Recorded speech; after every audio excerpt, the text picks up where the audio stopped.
L'histoire se souvient souvent de ce qu'elle choisit, mettant en lumière Rome, Athènes et la Chine, tandis que des continents entiers deviennent de simples notes de bas de page. L'Afrique est trop souvent dépeinte comme une terre sans passé, attendant d'être découverte, une profonde injustice qui efface des siècles d'innovation et de culture.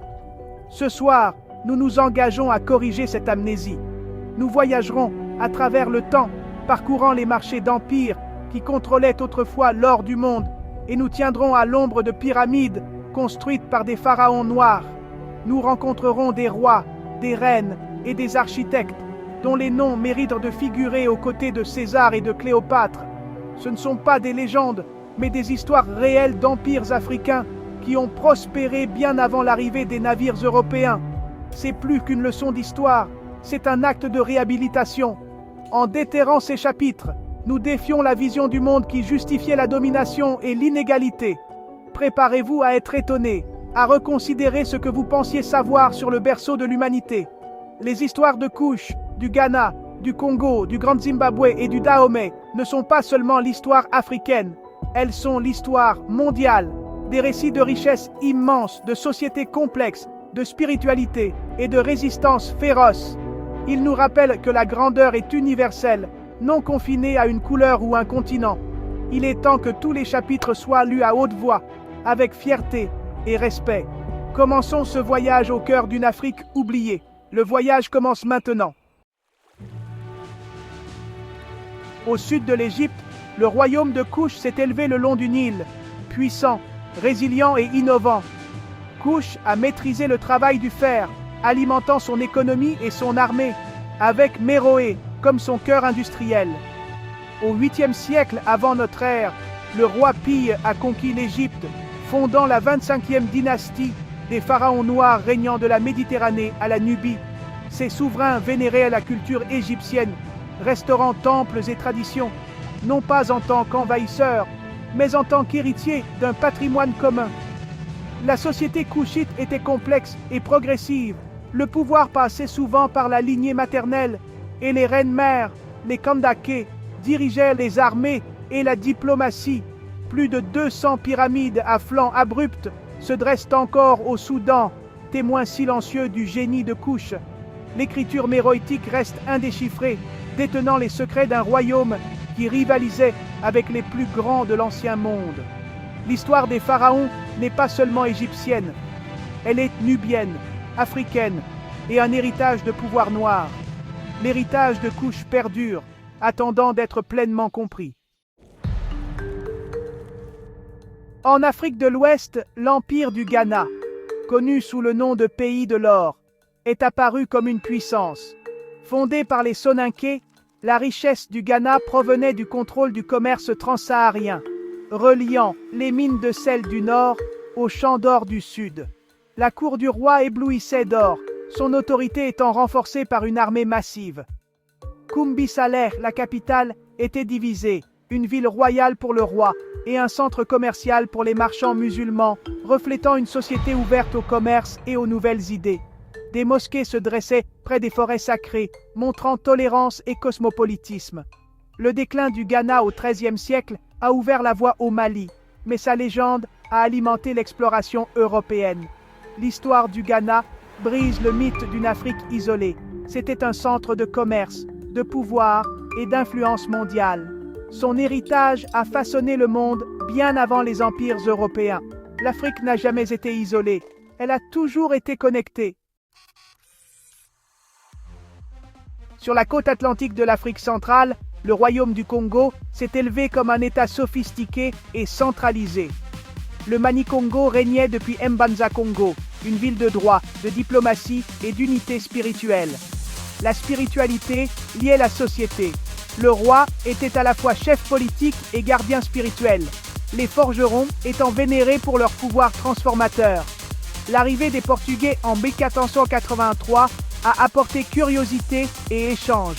Le roi Nzinga à Nkougou s'est converti au christianisme et son fils, Afonso Pwemwe, a cherché à moderniser le Congo.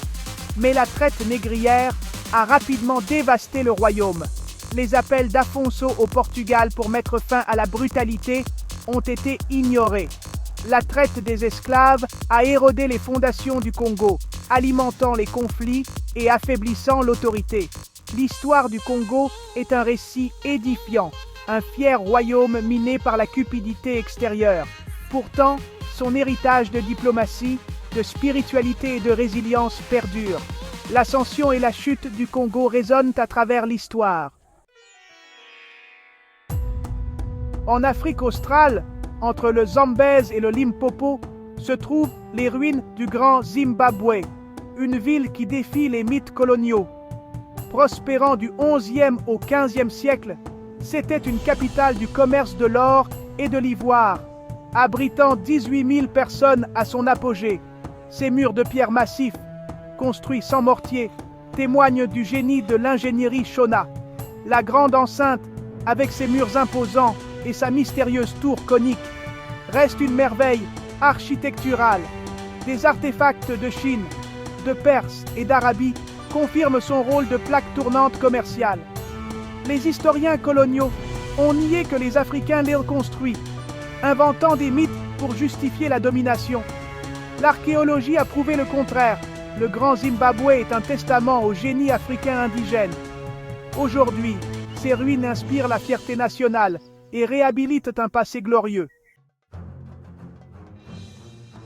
Dans l'actuel Bénin, le royaume du Dahomey s'est élevé au XVIIe siècle comme une force militaire et politique formidable. Sa monarchie centralisée et sa société disciplinée étaient symbolisées par les Mino, des guerrières d'élite connues sous le nom d'Amazones du Dahomey. Ces femmes ont brisé les stéréotypes, menant au combat et incarnant la force du royaume. La richesse du Dahomey provenait de la traite négrière transatlantique, alimentant des cycles de violence et en faisant une cible pour la pression abolitionniste. À la fin du XIXe siècle, sous le roi Béhanzin, le Dahomey a farouchement résisté à la colonisation française, mais a finalement été conquis. L'histoire du Dahomey est complexe, marquée par le pouvoir, le leadership féminin et un tragique enchevêtrement dans la traite des esclaves. Son héritage est celui de l'organisation, de la résistance et de la fierté. L'esprit du Dahomey perdure comme un symbole de la résilience africaine. Ces empires n'étaient pas éphémères. Ils étaient bâtis sur des systèmes sociaux et politiques sophistiqués. Le réseau de gouverneurs du Congo unifiait des provinces lointaines, tandis que la capitale divisée du Ghana équilibrait tradition et commerce. L'innovation a stimulé le progrès. La maîtrise du fer par couche a révolutionné l'agriculture et la guerre. L'architecture en pierre sèche du Grand Zimbabwe reste inégalée. Les traditions artistiques ont prospéré. Les textiles en raffia du Congo, les sculptures en bronze du Dahomey et les bannières ont raconté l'histoire et l'identité. L'art était fonctionnel, spirituel et politique, un registre vivant de la civilisation. Ces empires étaient des centres d'apprentissage. Couche a développé l'écriture méroïtique. Les rois du Congo correspondaient avec l'Europe et les marchés du Ghana bourdonnaient de savants et de marchands. Loin d'être isolés, ces royaumes étaient des carrefours dynamiques au sein d'un réseau mondial. Leur héritage est l'innovation, l'art et l'échange intellectuel. Pourquoi ces histoires monumentales ont-elles été effacées? Ce n'était pas une simple amnésie, c'était délibéré. Les puissances coloniales ont forgé le mythe d'un continent sans histoire pour justifier l'exploitation et la domination. Des réalisations comme les murs du Grand Zimbabwe ont été niées, attribuées à des étrangers pour renforcer les idéologies racistes. Cette violence intellectuelle a laissé un vide, déconnectant des millions de personnes d'un héritage de pouvoir et de fierté. L'absence de ces histoires dans l'éducation perpétue les héritages coloniaux et limite les possibilités. Ce souvenir devient une résistance, rétablir la vérité et la complexité de notre passé commun. En réhabilitant les histoires de Couche, du Ghana, du Congo, du Grand Zimbabwe et du Dahomey, nous démantelons les vieux mensonges. L'Afrique n'a jamais été passive, elle a façonné le monde.